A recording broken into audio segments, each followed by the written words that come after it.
Okay, Attorney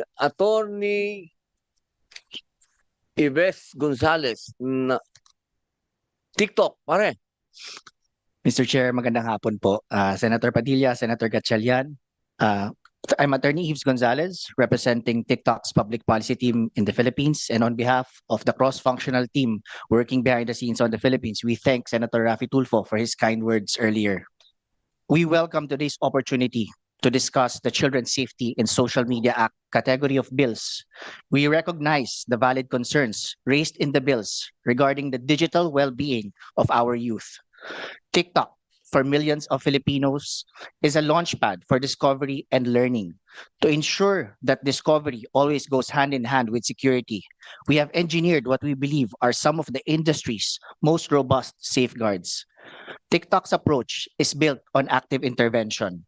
We don't wait for harm to happen. We prevent it through several means, including search interventions, where TikTok proactively blocks searches for dangerous challenges, privacy defaults, where TikTok has over 50 preset safety features specifically for teens. For example, accounts for younger users are private by default, have a 60-minute daily screen time limit, and teen accounts under 16 can't send or receive direct messages on our app.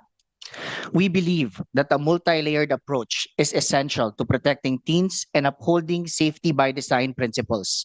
That is why we empower parents through TikTok's family pairing tool, which allows parents to customize their teens' experiences in a few steps, providing parental flexibility rather than just rigid control. TikTok also recently added a time and well-being feature, a dedicated space within the app designed to help users, especially teens, decompress and build mindful digital habits.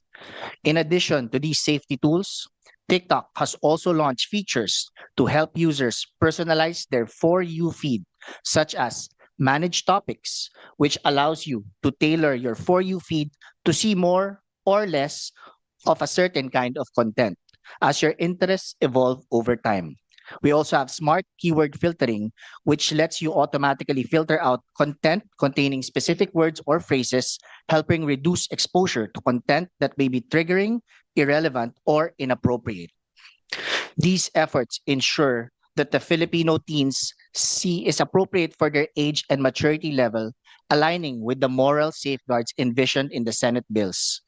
Finally, we continue to actively engage our stakeholders on youth safety and digital literacy. Last year, we launched TikTok Galing with the Department of Education, designed to help integrate digital literacy and cyber safety into DepEd's existing media and information literacy curriculum. This complements our flagship digital literacy campaign, hashtag Think Twice, which encourages users to pause, verify, and reflect before sharing information online. Our goal is to help families navigate this rapidly changing world together. We are guided by academic consensus. Strictly restrictive approaches can often be counterproductive. Instead, we focus on empowerment. We want digital experiences to offer joy and enrichment, but we know that joy cannot exist without safety. At TikTok, safety is our number one priority. We look forward to collaborating with the committee to ensure that the Philippine online environment remains a space where our children can exercise the right to participate in political, social, economic discussions in a meaningful and child-appropriate manner. Maraming salamat po. Okay, salamat. So that is a no. No. Attorney, artista to dati. No, no, no. We look forward to working with the committee, Mr. Okay. Chair. Oh, safe answer.